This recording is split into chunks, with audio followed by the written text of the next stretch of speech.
Hi, this is Debbie Baker. In the last, few weeks, months, a couple of things have shown up in my practice that are sad.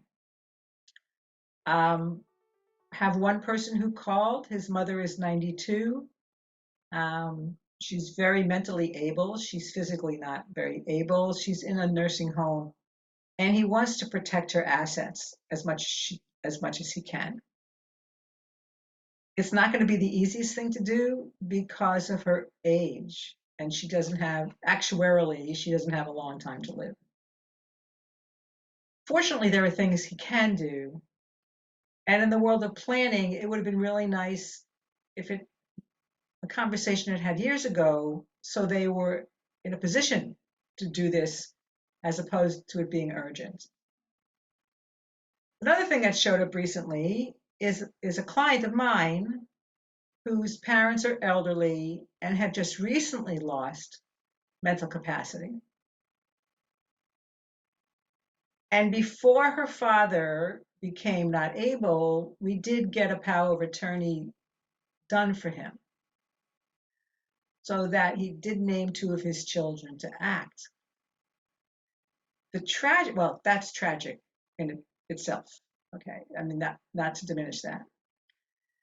The more relevant tragedy is that they have to move the parents out of a home they've been in, I think, for 50 years, 5 hours away, so that the children are better able to care for them. Now, I'm not saying that can always be avoided. I'm not saying it should be avoided, but it wasn't anticipated. I don't know how it could have been anticipated. I guess my plea or my thought for this particular video is if you've got aging parents, and I don't even know when aging starts. Really? Does it start at 60? Does it start at 70? I don't know. But if you've got parents who are older and you notice anything happening with them that's not ordinary, whatever it is, physical, mental. I have another client, a couple, who are still relatively young and their short term memories are struggling mightily. Um, you want to step in as family members and talk to them about it. You want to speak to an attorney who might help you move through a process of elder law, which is Medicaid planning, or just getting documents done while they still have capacity. Lots of alternatives. Just know that the couple with the short-term memory, the husband's been a friend of mine for over 30 years. I can't even imagine how hard it is for his family, much less me, to watch this.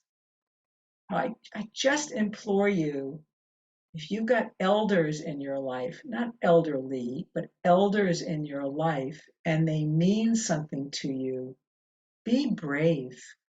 Broach the subject. Find support.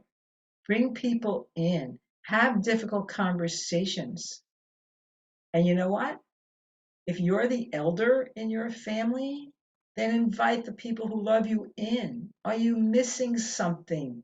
Do they see your capacity diminishing? Who knows what it is? Have you lost the ability to walk easily? Are you a huge fall risk?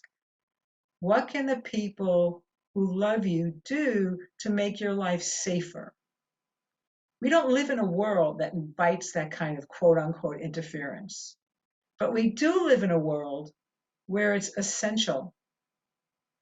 And actually, I know people who take the bull by the horns and they address their older parents with the reality of how are we going to take care of you? We need your cooperation in this. Not an easy conversation. I was blessed not to have it with either one of my parents. Um, but some of you know there's stuff going on in your family or with yourself that would be better brought out into the light of day. so family can deal with it before it's an emergency, and they can be steeled and prepared for what's next.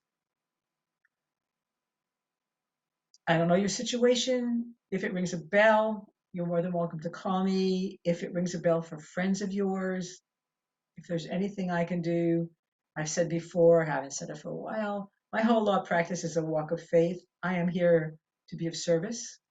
I may not be the person to help you. I can likely direct you to the person. If you're outside of the state of Florida, I have to direct you to the person because I'm only licensed in Florida. Um, but there's no greater joy for me or gift I can give than to be of service. So thank you for listening. Thank you for watching. Please like, comment, and share, and just have the most amazing day. Thank you.